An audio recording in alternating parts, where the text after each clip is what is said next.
This is the first building on the east bayfront, and therefore a very important first step in establishing a standard for the waterfront. So this building has a significance in both architectural and functional terms.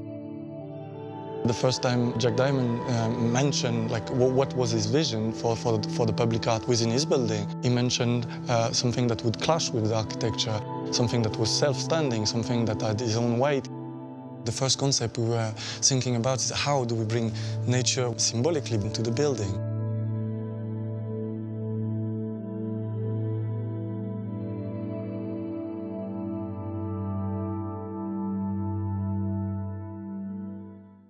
A company called TEDCO, which was the city's development arm, approached us to submit a proposal to do this building, and we were the successful proponents. Jeff Steiner, president at the time, had the foresight to start this process and get Corus Entertainment interested in leasing space there. Corus Entertainment has about 1,100 employees moving in, and soon more than that, we hope. The waterfront, as people generally know, used to be an area for railroads, shipping activity, all kinds of industrial activity, some of which was not very desirable in our present day. And we want to see that redeveloped into new uses that help our economy, and new uses that help the growth of the city. And so Corus is a really fascinating part of that vision, and I think it fits very well with our whole idea of the waterfront. The site was created from fill at a time when people weren't all that sensitive about the environment. So the nature of the fill material does not support buildings. Building on the waterfront physically is a problem because that's an extension of the natural land base. So the subsoil conditions were hardly conducive to easy foundations. So we had all kinds of problems with finding the right place to put down caissons. There was methane gas and water, so all kinds of technical problems.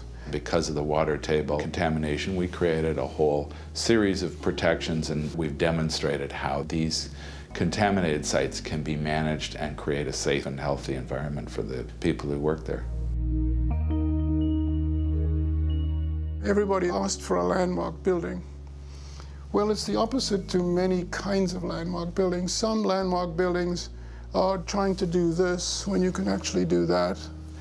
That is more complex and novel, and once the novelty wears off, like a joke, you can't tell it twice. So the restraint of this building, its minimalism, its simplicity, is part of the aesthetic, because it's the activities within and around the building that are the critical thing.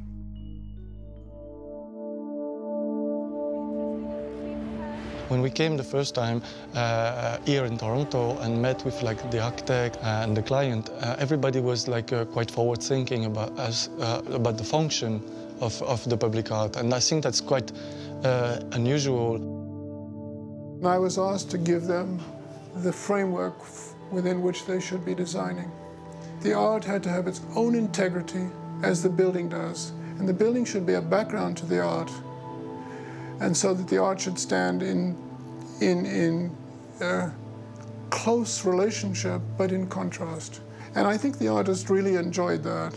And we said, obviously, the context of the lake, the atrium, all of those are factors that you should think about. We submit proposals for 3 different areas within the building. One was the atrium, one the soffit, and the third one was the public corridor. The public art that has been selected for this is a very striking, and I don't mean, no pun intended, it's a bolt of lightning, and it is a very striking piece of sculpture.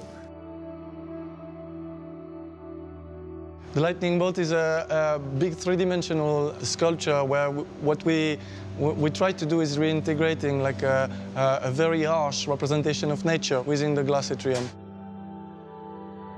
Everything about it, like the suddenness, the light, the intensity, the scary aspect of it, it's quite mighty. It's not something you take lightly. It's big force of nature. And at the same time, you have like it's very elegant shape. It's so crystalline, it's so fragile. Even the light, you know, it seems like made of crystal. This is going to be powder coated white, and we're going to introduce some LED lighting, so we can backlit a polycarbonate that is going to form the outer skin of the sculpture.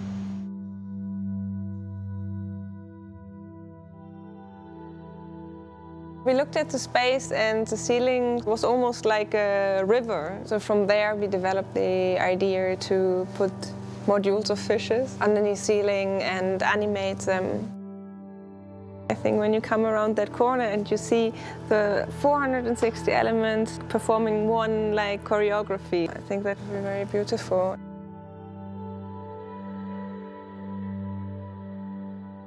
Here you have the drizzle unit, and each LEDs are triggered by a little movie that we're creating before. So all the animation is done through a very long movie. Long in the sense that it's only like 3 pixels wide, but it's like 3,000 pixels long. And we can control the brightness of the LED accordingly. We were thinking about like those projections and thought, okay, we're gonna make like raindrops appearing everywhere, passing through the building. I hope like a very quiet, calm atmosphere, something that is very soothing and relaxing, like, you know, like watching very soft rain and you're like inside cozy with like a cup of tea. We're going to install a lightning bolt here today from the 3rd floor balcony up to the top of the atrium. This is the most challenging project I've ever worked on. First thing we're going to do is rig these 2 motors up to the frame and get it up on the bridge. Once it's been bolted to the top of the atrium and anchored to the floor, we will then remove what we call the exoskeleton. That's holding the whole lightning bolt together right now. If we were to lift it right now, it would just bend and break. It's going to be a really cool project. We're really looking forward to the final installation of it. It's a contemporary expression of these pieces having an integrity and an independence, and yet entirely appropriate to their locus, like the bolt of lightning through the atrium, like the fish on the ceiling, as if you were underwater. But it's the continuous public space of this movement, and then the drizzle, the drips of rain all around the perimeter of the building. All of them brilliantly contextual, but independent and imaginatively their own character. I hope it's communicative. There's like an energy that we're creating the piece with, and I hope that this energy is communicative. That's something that I'm really interested in. The communal aspect the piece takes after, you know, when it stands up and it's managed to say something to people on different levels.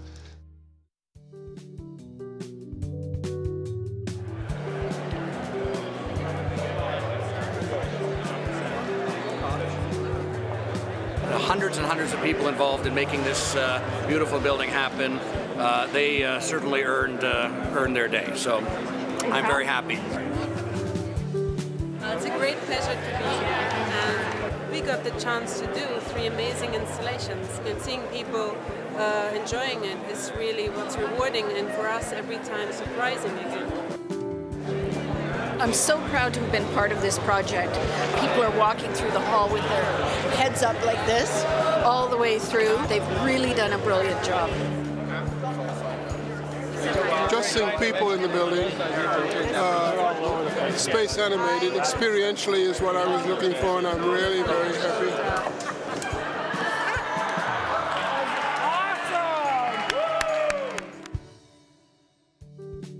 This building is absolutely a landmark for the waterfront. It's the first LEED Gold building owned by the City of Toronto through the Toronto Portlands Company.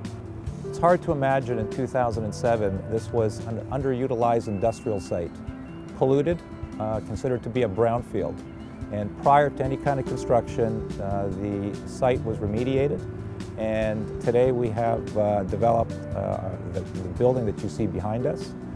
It's a LEED Gold office building, and we're very proud to have Corus as a tenant in the City of Toronto.